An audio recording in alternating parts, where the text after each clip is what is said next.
Now time for technology news. Hey y'all, just giving you a warning. We got 1 minute.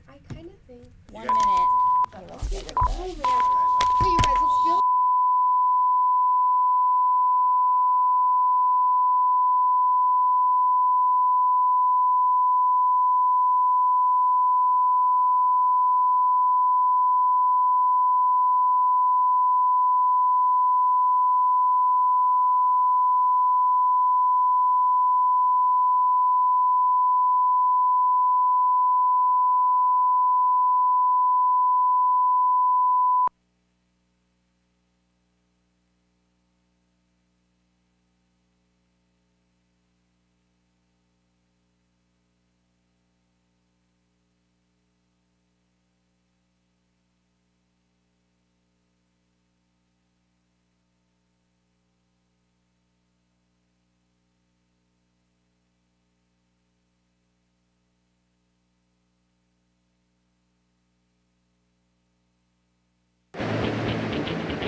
This is Valley View News, and these are today's headlines. Swimmers and surfers are sharing the sand with trash from all over Los Angeles. Trump endorses making daylight saving time permanent, but do CSUN students? Hello and welcome to Valley View News. I'm Kimberly Silverio. And I'm Natalia Vivino. A USC student was shot and killed in a failed robbery attempt. The victim was Victor McElhaney. He was the son of Oakland City Council member Lynette Gibson McElhaney. She says her son's death was a senseless act of violence. Victor was a student of USC's Thornton School of Music. The shooting took place just after midnight yesterday. It was about a mile from campus. Police say several suspects approached the victim in what seems to be a robbery attempt. They fired at him and then fled the scene in a vehicle. McElhaney was transported to a local hospital where he later died. No suspect description is available. Some San Jose residents have been concerned about a peeping man wandering naked around a residential neighborhood for several weeks. San Jose Police Department says they arrested Mark Vergey. The 60-year-old was captured on a surveillance camera twice walking nude to a house, knocking on the front door, and looking through a window in the middle of the night. The third time he was captured on camera, he was at another house knocking on the door wearing a purple dress with a cigarette. He's currently booked in Santa Clara County Jail facing multiple charges.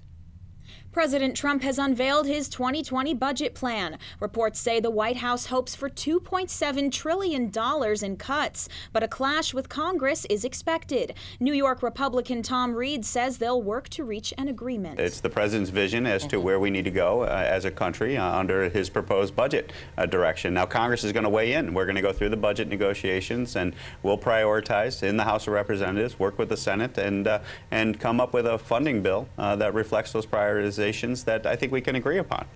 This weekend it was confirmed President Trump is now asking for more cuts. It's unclear what decision Congress is going to make or if they'll reach an agreement, but they plan to reach an agreement soon. House Speaker Nancy Pelosi says Trump's funding for a border wall won't happen. He's now asking for $8.6 billion. White House officials say the national debt has nearly doubled to more than $22 trillion. Trump promises his plan will balance the national budget over the next 15 years. But the Democratic House is expected to resist his proposed cuts on education, health, and environmental protections. Family members identified the body of the little girl discovered in a duffel bag in Hacienda Heights. Her name is Trinity Love Jones. Police say 2 persons of interest are being detained in her death. The suspected cause of her death was not announced. Police say more information will be released as the investigation continues. Satellite images suggest that North Korea could be preparing to launch a missile or space rocket. Intelligence photos show activity at a facility in Sanamdong, while evidence from other areas point to a satellite launch. It's impossible to tell if North Korea is preparing a military missile or a commercial space rocket. President Trump says he still has confidence in his relationship with North Korea. I would be surprised in a negative way if he did anything that was not per our understanding. A State Department official says a third summit between Trump and Kim Jong-un is likely to happen, but no date has been set. Cindy Yang, the founder of That Florida's visited by New England Patriots owner Robert Kraft, has not only been taking selfies with President Trump. The Miami Herald now says Yang has been selling her Chinese clients access to the president. Yang posted a selfie with Trump at a Super Bowl party in the West Palm Beach Golf Club. She's also posted pics on social media with other members of the president's inner circle, and her family has given thousands of dollars to the Trump campaign. Yang sold the Orchids Day Spa in 2013. Kraft was caught on surveillance tape. His computer froze. Oh. Hey Kim, don't worry about it. It's not you, it's us. But Okay. we're gonna take that one more time. Okay, got it. Go to difficulties.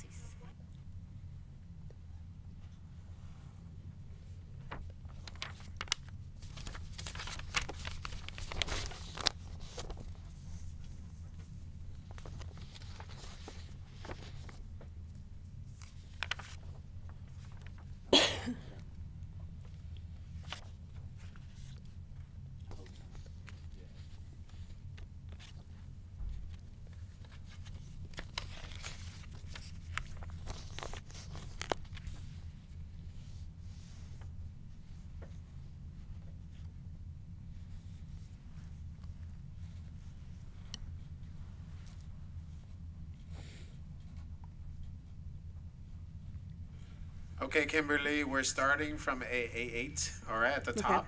Got it. I think you forgot to say spa as well. Okay, Okay. got it.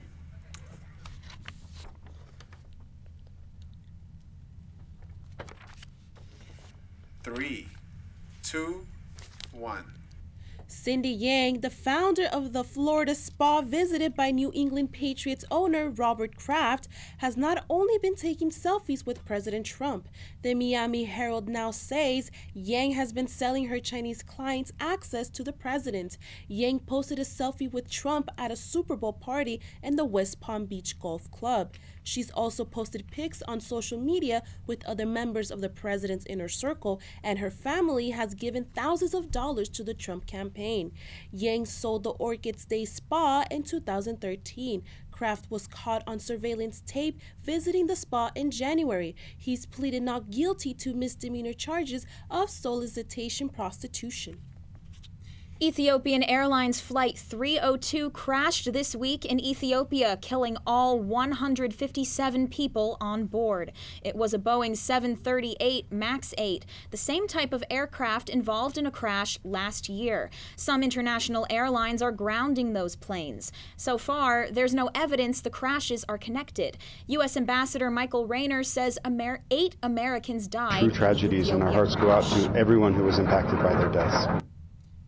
The Boeing 738 MAX 8 is a new model. It started service 2 years ago. U.S. airlines like American and Southwest say they're not grounding the planes. In Ethiopia, search crews have found the flight data and voice recorders. The 2020 Democratic National Convention will take place in Milwaukee, Wisconsin. Democrats chose the city even though Hillary Clinton became the first Democratic presidential candidate to lose Milwaukee in 20 years. The city beat Miami and Houston in competition for the convention. Experts think this choice is meant to show the importance of the region for Democrats in the 2020 race. The DNC takes place between January 13 and 16 of next year. In one of the world's most dangerous and mysterious parts of the ocean lives a pod of orca whales. This whale has been talked about like a mythological beast, but fishermen have shared stories of their encounters. But now, scientists have actually located the whales. The pod of 25 killer whales was found about 60 miles off the coast of Cape Horn, Chile, the bottom of South America. CSUN's marine research technician Danielle Barnes says these orcas have had to adapt to their environment. Over an evolutionary standpoint, You're not seeing those differentiations that would classify it as a new species necessarily, but you will get those new phenotypes. But researchers say the orcas are highly likely to be a new species. The whales look very different from other killer whales in the sea. They have a more rounded head and a more pointed dorsal fin. And unlike other orcas, these ones prefer slightly warmer waters. Killer whales are often found in polar regions. Barnes says these differences could be because of Darwinism. Small random genetic changes that, if they happen to be beneficial for the pod, for the group, they might persist. The scientist took a skin sample from one of the new orcas. This will determine the exact differences from other whales.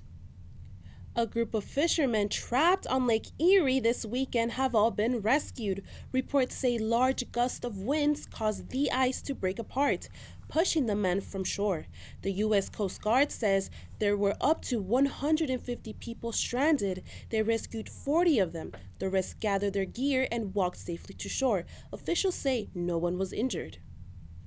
When people throw trash on the streets, it doesn't just disappear. Often it ends up going into drain pipes. California has gotten more rain than usual this season, and all that trash ends up in the ocean. Valley View's Angela Rose reports on an effort to keep street trash from washing into the Pacific.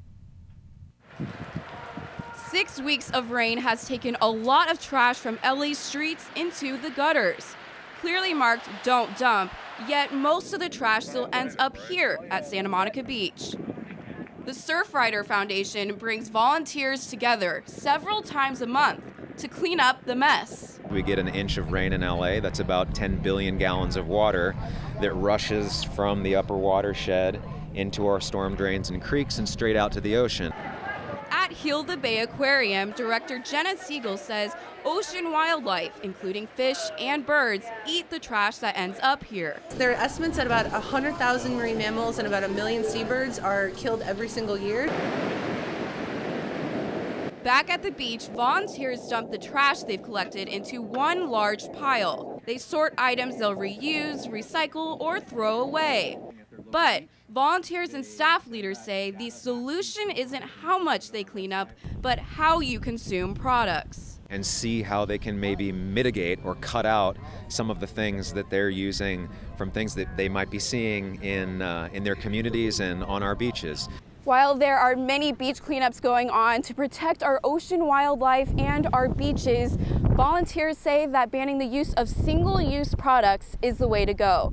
Reporting in Santa Monica for Valley View News, I'm Angela Rose. The Hindu celebration of Holi represents the coming of spring. It's a very colorful event, as Valley View News reporter Sydney Camino reports. 3, 2, 1. The Festival of Colors is a celebration of the Hindu tradition Holi. It involves throwing various colors at each other to represent the blooming colors of spring. Simran Davin says it's a great way to unite people of all cultures. Even though it's supposed to represent a religious thing, you can see all different types of people are here because it's just fun to be a part of. Every year, the festival brings in new people to celebrate the tradition. However, it's the warm and fun atmosphere that brings people like Olivia Miranda back every year. I actually have been to one before at my school, and it was a lot of fun, and I like dancing around and throwing colors up, and the environment was just really friendly. Not only does the festival celebrate the tradition of throwing colors, it also lets people enjoy other Hindu activities. They're able to do some yoga, enjoy some music,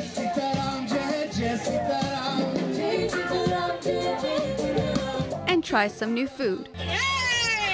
Nina Escueta says it's a unique way to learn a new culture. I really love it. It's a great celebration. It's cool to see different people from different cultures celebrating this one thing. Holi is celebrated until the end of March. The festival will go on for 2 more weeks across California before traveling to Las Vegas. Reporting for Valley View News in Northridge, I'm Sydney Camino. Now here is Bridget Creamer with the latest in entertainment news. Thanks, Kim. This year's South Bay by Southwest is officially underway in Austin. The festival is known for merging films, music, and politics into a week of interactive celebrations. 50,000 people are expected to attend this year's event. CNN hosted a town hall at the festival over the weekend. Presidential candidates John Delaney, Tulsi Gabbard, and Pete Buttigieg spoke to the crowd. Buttigieg used his time to criticize Vice President Pence. How could he allow himself to become the cheerleader of the porn star presidency? Is it that he stopped believing in Scripture when he started believing in Donald Trump? The music portion of the festival kicks off today with the band The Texas Gentlemen. The weekend was full of love. Chance the Rapper married Kristen Corley. Lea Michele married Zandy Reach, and J-Lo got the biggest rock of them all after saying yes to A-Rod. Chance the Rapper and Kristen Corley, his childhood crush and the mother of his daughter, tied the knot in Newport Beach Saturday. Chance the Rapper said he met her when he was only 9 years old. He knew then that he was going to marry her. Lea Michele and now husband Zandy Reach said "I do" in Napa. Also on Saturday. It was an intimate ceremony with close friends and family, and the engagement that everyone has been waiting for. Former New York Yankee star Alex Rodriguez popped his question to singer and actress Jennifer Lopez while they were on vacation last weekend. The ring is estimated to be worth more than $1 million. R. Kelly has been bailed out for a second time. Shortly after release, he said he will rise above. Kelly was indicted on a Class 2 felony for sexual assault against 3 underage girls and 1 woman.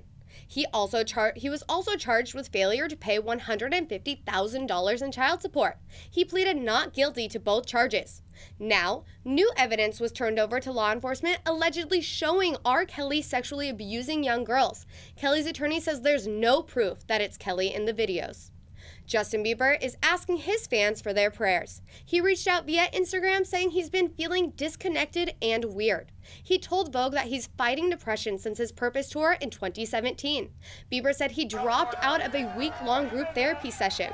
The singer also announced that he and his new wife, Hailey Baldwin Bieber, are in couples counseling. He says he is still processing so much stuff that he hasn't even talked about yet. And now, Marvel fans across the globe showed up for the opening of the studio's latest release, Captain Marvel.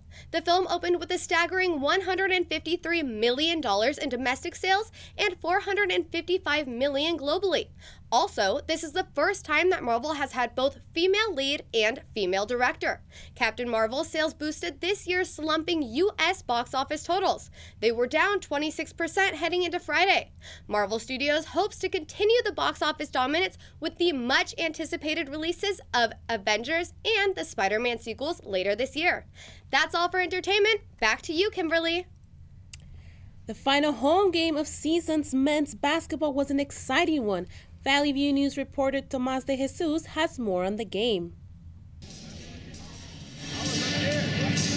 It was senior night and the last home game of the season. CSUN's men's basketball team took on the UCSB Gauchos. Fans filled the stands with excitement and reflection on the season. This has been a very exciting season. I think Coach Gottfried and his staff have done an amazing job. The environment's been really good. Like all the CSUN students, they had a lot of spirit. They've been cheering people on. Once again, yet another close game. The Matadors were sluggish in the first half. They later found themselves climbing back from a 12-point deficit to regain the lead. Lamine Janae and Terrell Gomez had big nights again, but their efforts weren't quite enough as UCSB hit the game winner with 3.6 seconds left to go, beating the Matadors 76-74. The game just comes down to a play or two, and we needed to get a defensive rebound and couldn't. That was the killer, and then the ball bounces right to that kid. The Matadome was filled to the brim. Fans came to see their Matadors play for one last time, even if they lost. Senior Blair Orrs made sure to thank as many fans as he could. Thank you for the support in times where we struggled, in times where it looked bleak. They stayed with us, and we're on the way up. Even with the loss, the Matadors will find themselves competing at the Big West Tournament this Thursday. A tournament win will almost guarantee a spot at the Big Dance. This hasn't happened since 2009. In Northridge, I'm Thomas de Jesus, Valley View News. More to come on Valley View News. A blackout in Venezuela leaves people without power in more ways than one. We'll have the latest with Claudia Flores. And daylight saving time can be dangerous to your health. Students and experts weigh in. Stay tuned. Here's to the things that can keep us safe. Those we use all the time with hardly a thought.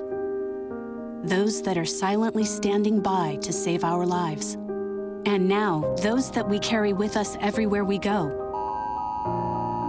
Many mobile devices will now bring you wireless emergency alerts, real-time information directly from local sources you know and trust. With the unique sound and vibration, you'll be in the know wherever you are.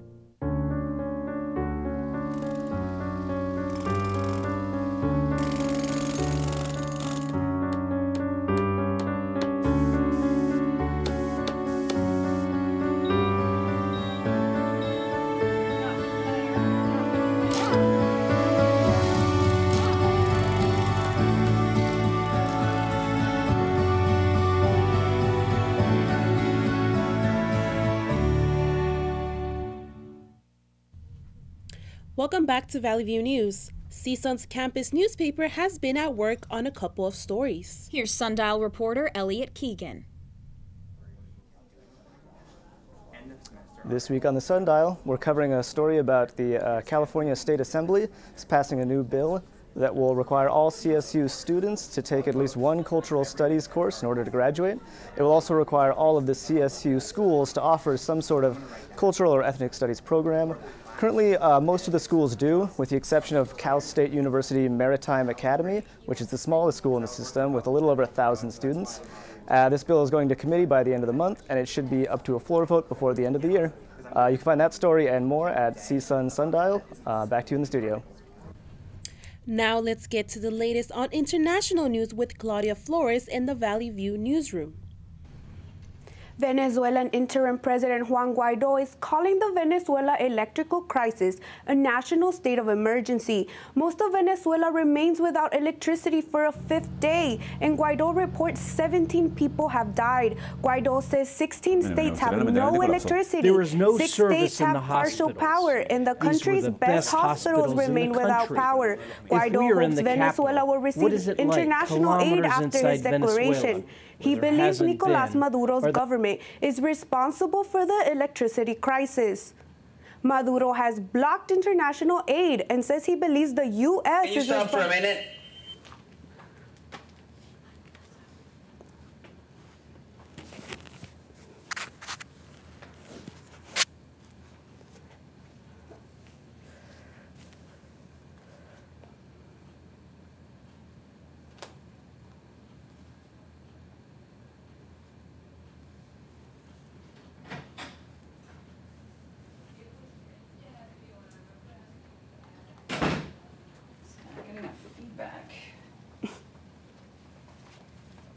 Is pumped way up high.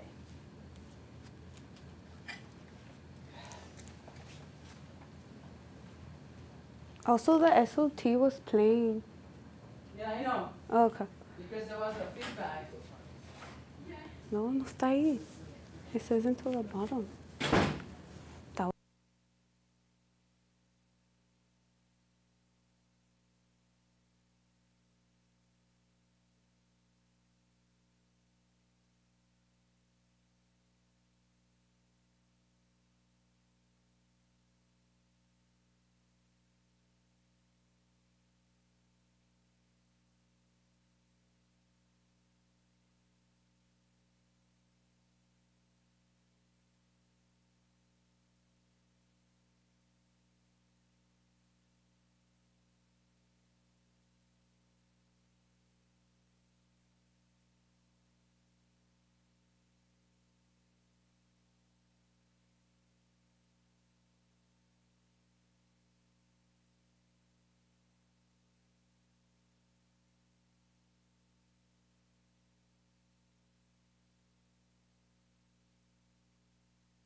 all responsibility with period.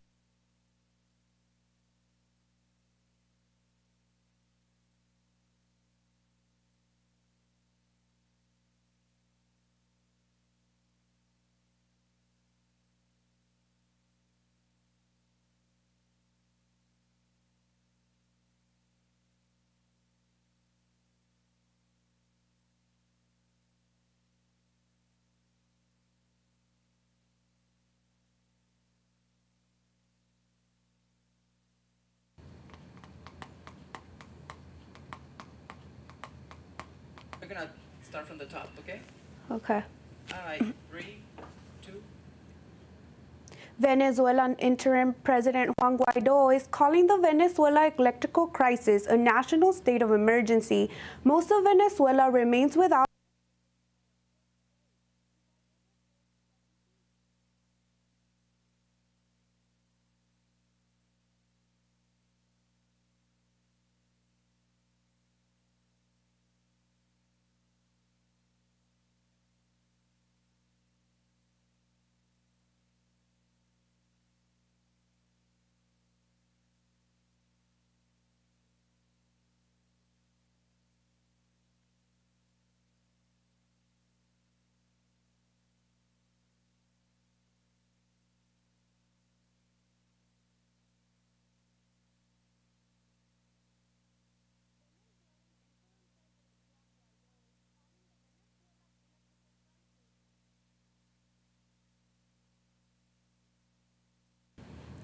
Venezuelan interim President Juan Guaido is calling the Venezuela electrical crisis a national state of emergency.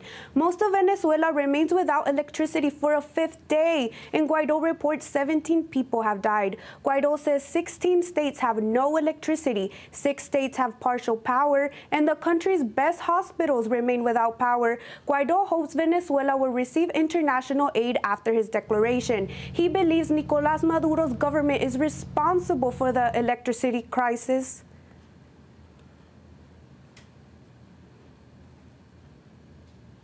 What is it like kilometers inside Venezuela where there hasn't been, or there has been very little gasoline, with periodic cuts in electricity, without basic goods, with inefficient public transportation? You can say with all responsibility that Venezuela has already collapsed. Maduro has blocked international aid and says he believes the U.S. is responsible for the power outage. He says the country's electrical grid was hacked and sabotaged by the U.S. Schools and businesses remain closed.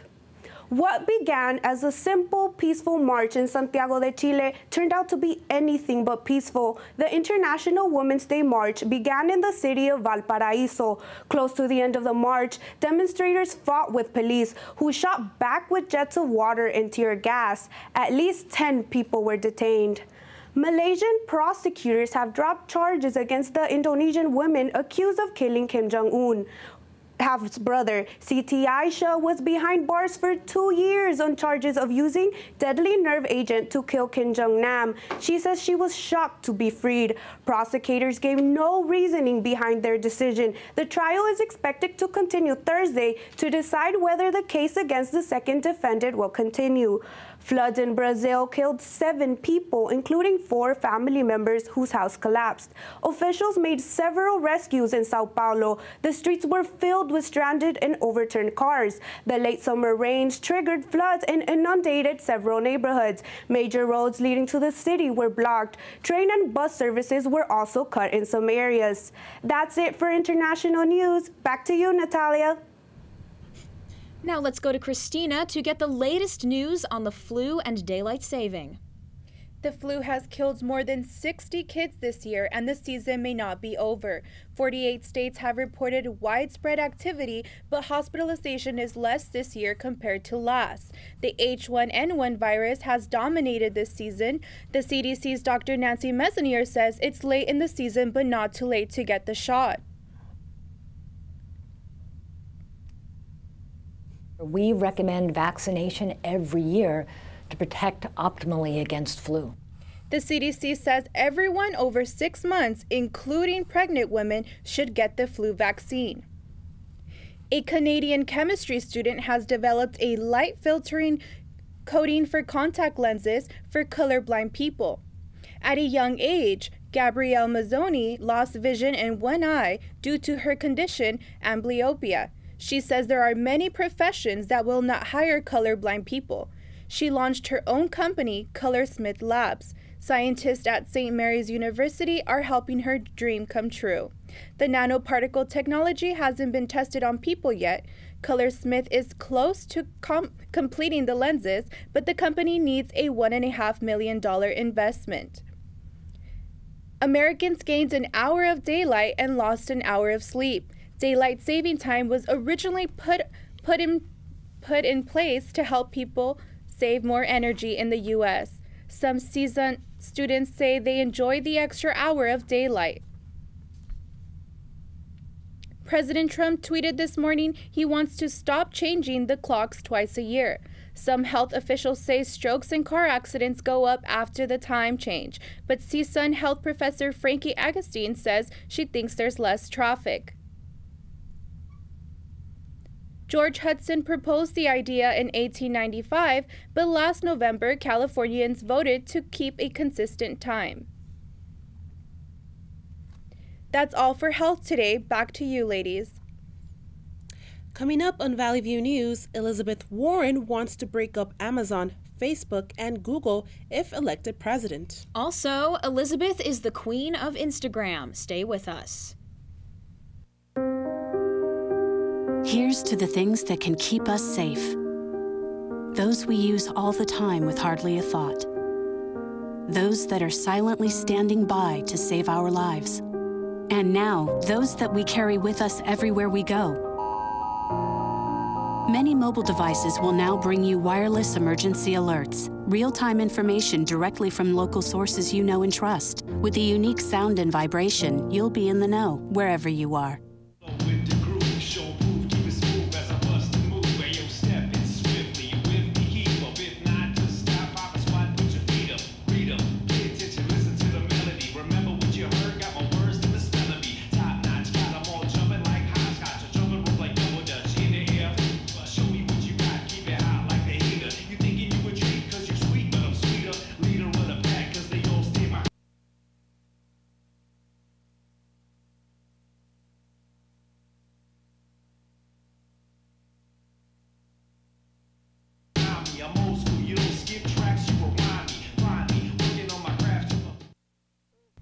Welcome back to Valley View News. It's now time for technology news. Let's go to Esteban Reynoso to tell us more about Elizabeth Warren's plan to break up with the giant tech industry. Thank you, Kimberly. Texas Republican Will Hurd says if the U.S. is not a leader in artificial intelligence, the United States economy will fall behind.